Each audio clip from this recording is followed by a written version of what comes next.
आज है 16 दिसंबर 2025, दिन मंगलवार। नमस्कार, दिल्ली न्यूज में आपका बहुत बहुत स्वागत है। चलिए देखते हैं आज की 25 फटाफट काम की और महत्वपूर्ण बड़ी खबरों को। पर इससे पहले वीडियो को लाइक करना बिल्कुल न भूलें।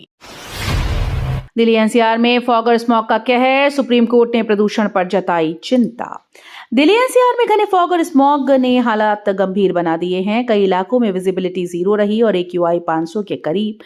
हल्की हवाएं और बड़ी नमी के कारण प्रदूषक सतह पर फंसे हैं। सड़क हादसों का खतरा बढ़ गया और सांस लेने में लोगों को परेशानी हो रही है। स्थिति को देखते हुए दिल्ली सरकार ने ग्रैब चार्ट लागू किया। 50% कर्मचारियों को वर्क फ्रॉम होम और स्कूल्स को ऑनलाइन निर्देशित किया। दिल्ली में बिजली सब्सिडी का बोझ बढ़ा, खर्च 4,000 करोड़ पार करने के आसार।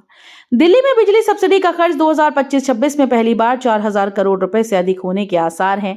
सरकारी सूत्रों के मुताबिक चालू वित्त वर्ष में 3,849 करोड़ रुपए आवंटित किए गए, जबकि बिजली विभाग ने पुराने बकाया चुकाने के लिए अतिरिक्त फंड की मांग की। अधिकारियों का कहना है कि मुफ्त बिजली योजना के लाभार्थियों की संख्या लगातार बढ़ रही है। साल 2015 में शुरू हुई इस योजना के तहत 200 यूनिट तक बिजली मुफ्त दी जाती है। प्रदूषण बढ़ा तो सरकार का फैसला, 5वीं तक ऑनलाइन पढ़ाई। दिल्ली में बढ़ते वायु प्रदूषण और खराब AQI को देखते हुए दिल्ली सरकार ने बड़ा फैसला लिया। राजधानी के सभी स्कूल्स में कक्षा 5वीं तक के छात्रों के लिए ऑनलाइन कक्षाएं चलाने के आदेश दिए गए, यानी अब छोटे बच्चों को स्कूल नहीं बुलाया जाएगा। सरकार का कहना है कि बच्चों की सेहत को ध्यान में रखते हुए ये निर्णय लिया गया है। वहीं कक्षा 6वीं और उससे ऊपर की पढ़ाई पहले से जारी दिशा निर्देशों के अनुसार चलती रहेगी। दिल्ली में 24 घंटे नहीं खुलेंगी शराब की दुकानें, सीएम ने किया साफ। दिल्ली सरकार की नई आबकारी नीति को लेकर मुख्यमंत्री रेखा गुप्ता ने स्थिति साफ कर दी है। दिल्ली में शराब की दुकानें 24 घंटे नहीं खुलेंगी। इनके लिए निर्धारित समय सीमा लागू रहेगी। हालांकि शराब को छोड़कर अन्य दुकानों और प्रतिष्ठानों को 24x7 खोलने की अनुमति दी गई।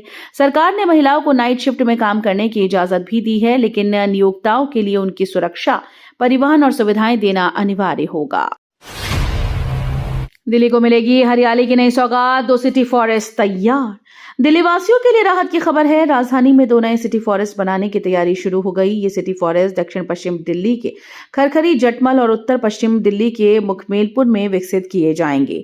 दोनों परियोजनाओं पर करीब 2.76 करोड़ रुपए खर्च किए जाएंगे। सिटी फॉरेस्ट में वॉकिंग ट्रैक, बेंच, शौचालय, गार्ड रूम और बिजली जैसी सुविधाएं होंगी। निर्माण कार्य 180 दिनों में पूरा किया जाएगा और ठेकेदार को 5 साल तक रखरखाव की जिम्मेदारी भी निभानी होगी।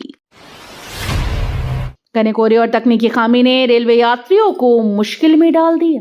दिल्ली एनसीआर में घने कोहरे के कारण रेल यातायात बुरी तरह से प्रभावित है। 100 से अधिक ट्रेन 2 घंटे से अधिक लेट चल रही हैं, जबकि कुछ 10 घंटे तक विलंबित हैं। राजधानी कोलकाता और भुवनेश्वर, राजधानी लखनऊ, तेजस समेत 20 से अधिक ट्रेन भी देरी से रवाना हुई। इसके अलावा रेलवे की लॉस्ट एंड फाउंड वेबसाइट कई महीनों से तकनीकी खामी के कारण ठप है, जिससे यात्री अपने खोए सामान की जानकारी ऑनलाइन नहीं देख पा रहे। सब्जी मंडी रेलवे भूमि पर बनेगा आधुनिक कमर्शियल हब, 99 साल की लीज पर विकास। रेलवे ने अपनी आय बढ़ाने के लिए बड़ा कदम उठाया। दिल्ली के सब्जी मंडी रेलवे स्टेशन के पास स्थित 47,000 वर्ग मीटर भूमि का पुनर्विकास किया जाएगा। ये जमीन 99 साल की लीज पर निजी एजेंसी को दी जाएगी। परियोजना के तहत यहां आधुनिक ऑफिस और व्यावसायिक केंद्र विकसित होंगे। रेवेन्यू शेयर मॉडल में रेलवे को कम से कम 40% आय मिलेगी। दिल्ली पुलिस कांस्टेबल ड्राइवर भर्ती परीक्षा के एडमिट कार्ड जारी। दिल्ली पुलिस कांस्टेबल ड्राइवर भर्ती परीक्षा 2025 के लिए प्रवेश पत्र जारी कर दिए गए। कर्मचारी चयन आयोग ने परीक्षा में शामिल होने वाले उम्मीदवारों के लिए एडमिट कार्ड अपनी आधिकारिक वेबसाइट पर उपलब्ध करा दिए। अभ्यर्थी रजिस्ट्रेशन नंबर और जन्मतिथि के जरिए लॉग इन कर प्रवेश पत्र डाउनलोड कर सकते हैं। 27 ठिकानों पर छापेमारी, भारी मात्रा में नकली दवाएं जब्त।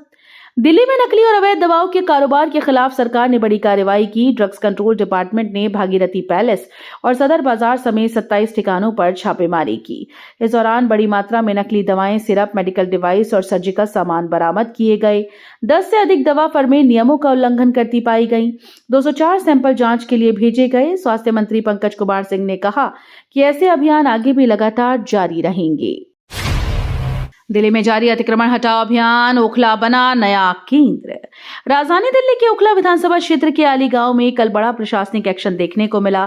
उत्तर प्रदेश सिंचाई विभाग के करीब 8.48 एकड़ जमीन से अतिक्रमण हटाने के लिए कोर्ट के आदेश पर कार्रवाई की गई। ग्रैब 4 लागू होने के चलते बुलडोजर नहीं चला, लेकिन दर्जनों दुकानों और कई मकानों को सील कर दिया गया।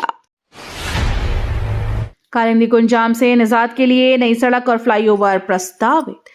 फरीदाबाद और दिल्ली एनसीआर के यात्रियों के लिए कालिंदी कुंज जाम से राहत मिलने की उम्मीद है। National highway authority of India ने आगरा कैनाल रोड और नोएडा को जोड़ने वाली 2 लेन सड़क, 2 वे फ्लाईओवर और सी कर्व के प्रस्ताव को सैद्धांतिक मंजूरी दी है। इस परियोजना से फरीदाबाद की ओर से आने वाले वाहनों को मुख्य जंक्शन पर नहीं रुकना पड़ेगा। यात्रा समय और ईंधन की बचत होगी। यमुना बाढ़ सर्वे में भारी लापरवाही, 2 साल बाद भी रिपोर्ट अधूरी। साल 2023 की भीषण बाढ़ के बाद यमुना में भविष्य के बाढ़ के खतरे का आकलन अब तक अधूरा है। सिंचाई और बाढ़ विभाग ने जिस एजेंसी को 40 लाख रुपए से ज्यादा का भुगतान किया, उसे जरूरी तकनीकी डेटा ही उपलब्ध नहीं कराया जा सका। पुणे की CWRS एजेंसी को मई 2024 तक रिपोर्ट देनी थी, लेकिन गलत और अधूरे मैप के कारण सर्वे आगे नहीं बढ़ पाया। एमसीडी के अस्थायी कर्मचारियों को मिलेगा ESI के तहत स्वास्थ्य सुरक्षा लाभ। दिल्ली नगर निगम में काम कर रहे अस्थायी कर्मचारियों के लिए राहत की खबर है। अब इन्हें कर्मचारी राज्य बीमा योजना यानी ESI के तहत स्वास्थ्य सुविधाएं मिलेंगी। डैम्स कमेटी के चेयरमैन संदीप कपूर ने बताया कि निगम के स्कूल, MTS और अन्य विभागों में कार्यरत सभी अस्थायी कर्मचारी इस योजना के दायरे में आएंगे। वेतन से मामूली कटौती के बदले कर्मचारी और उनके परिवार ESI अस्पतालों में इलाज करा सकेंगे। नितिन नबीन बने भाजपा के राष्ट्रीय कार्यकारी अध्यक्ष, दिल्ली नेताओं ने किया स्वागत। भारतीय जनता पार्टी के गठबंधन में बड़ा बदलाव करते हुए नितिन नबीन को राष्ट्रीय कार्यकारी अध्यक्ष बनाया गया। इस फैसले को लेकर दिल्ली के नेताओं और कार्यकर्ताओं में उत्साह देखने को मिला। मुख्यमंत्री रेखा गुप्ता ने इसे युवा नेतृत्व पर पार्टी के भरोसे का प्रतीक बताया और कहा कि नितिन नबीन संगठन को नई ऊर्जा देंगे। पूर्व केंद्रीय मंत्री डॉक्टर हर्षवर्धन ने इस नियुक्ति को ऐतिहासिक और अभूतपूर्व बताया। उत्तर रेलवे ने 4 स्पेशल ट्रेन का संचालन जनवरी 2026 तक बढ़ाया। उत्तर रेलवे ने यात्रियों की सुविधा के लिए 4 स्पेशल ट्रेन की अवधि जनवरी 2026 तक बढ़ा दी। इसमें धनबाद चंडीगढ़, चंडीगढ़ धनबाद, धनबाद दिल्ली और दिल्ली धनबाद रूट शामिल हैं। प्रत्येक ट्रेन के संचालन दिन और तिथियों को विस्तार से निर्धारित किया गया है। इस फैसले से उत्तर और पूर्वी भारत के बीच यात्रा करने वाले यात्रियों को बड़ी राहत मिलेगी। RML अस्पताल में hi tech telephone system, emergency response होगा और तेज। दिल्ली के डॉक्टर राम मनोहर लोहिया अस्पताल में आपात सेवाओं को और प्रभावी बनाने की दिशा में बड़ा कदम उठाया गया। अस्पताल में आधुनिक IP/EPABX टेलीफोन सिस्टम लगाया जाएगा, जिसके जरिए ICU, blood bank, emergency, radiology विभागों के बीच हॉटलाइन सुविधा शुरू होगी। किसी भी मेडिकल इमरजेंसी में कोड डायल करते ही 30 से 35 विभागों तक तुरंत सूचना पहुंचेगी। दिल्ली के सरकारी स्कूल में शुरू हुआ निपुण संकल्प कार्यक्रम। दिल्ली के सरकारी स्कूल में छात्रों की बुनियादी शिक्षा को मजबूत करने के लिए दिल्ली निपुण संकल्प कार्यक्रम शुरू किया गया। इस पहल के तहत कक्षा 1 से 8वीं तक के छात्रों में पढ़ने लिखने, गणित के कौशल पर विशेष ध्यान दिया जाएगा। शिक्षा निदेशालय के अनुसार कार्यक्रम का उद्देश्य ये सुनिश्चित करना है कि सभी छात्र बुनियादी शैक्षणिक दक्षता हासिल कर सकें। इससे छात्रों की सीखने की क्षमता में सुधार होगा। तिहाड़ के सेमी ओपन जेल से कैदी शिफ्ट, जर्जर इमारत बनी वजह। तिहाड़ जेल प्रशासन ने सुरक्षा को लेकर बड़ा कदम उठाया है। सेमी ओपन जेल की जर्जर हालत को देखते हुए वहां रह रहे 36 कैदियों को मंडोली इक्की जेल की बंद जेल में शिफ्ट कर दिया गया है। जेल की छत गिरने की घटनाओं से कैदी डर के साए में रह रहे थे। निरीक्षण के बाद लोक निर्माण विभाग ने इमारत को खतरनाक घोषित कर दिया। प्रशासन ने मंडोली जेल में कैदियों के रहने, काम, वेतन और इलाज की पूरी व्यवस्था के निर्देश दिए हैं। ग्रैब 4 की मार, दिल्ली NCR में दिहाड़ी मजदूरों की रोजी रोटी संकट में। दिल्ली NCR में ग्रैब 4 लागू होने के बाद दिहाड़ी मजदूरों की मुश्किलात बढ़ गई हैं। बढ़ते प्रदूषण के चलते सभी निर्माण गतिविधियों पर रोक लगा दी गई, जिससे हजारों मजदूर अचानक से बेरोजगार हो गए। जिनकी जिंदगी रोज की कमाई पर निर्भर थी, उनके सामने अब पेट भरने का संकट खड़ा हो गया है। किराया देना, बच्चों का खर्च, दवाइयों का इंतजाम करना मुश्किल हो रहा है। मजदूरों का कहना है कि प्रदूषण से बचाव जरूरी है, लेकिन सरकार को उनके लिए वैकल्पिक रोजगार या आर्थिक सहायता की व्यवस्था भी करनी चाहिए। एमसीडी की विशेष बैठक में नवनिर्वाचित पार्षदों को दिलाई गई शपथ। दिल्ली नगर निगम की विशेष बैठक में महापौर सरदार राजा इकबाल सिंह ने नवनिर्वाचित पार्षदों को पद और गोपनीयता की शपथ दिलाई। इस दौरान 12 वार्ड से चुने गए पार्षदों ने शपथ ग्रहण की। महापौर ने सभी को बधाई देते हुए कहा कि नागरिक समस्याओं के समाधान के लिए सामूहिक प्रयास और सहयोग जरूरी है। उन्होंने एमसीडी प्रशासन को मजबूत करने की प्रतिबद्धता दोहराई। दिल्ली में संपत्ति पंजीकरण अब होगा ऑनलाइन, दस्तावेज तुरंत मिलेंगे। दिल्ली में संपत्ति पंजीकरण अब होगा पूरी तरह से ऑनलाइन। अब आप राजस्व विभाग की वेबसाइट पर जाकर अपनी पहचान प्रमाण और बिक्री विलेख अपलोड कर सकते हैं। स्टैंप शुल्क और पंजीकरण शुल्क भी ऑनलाइन भर सकेंगे।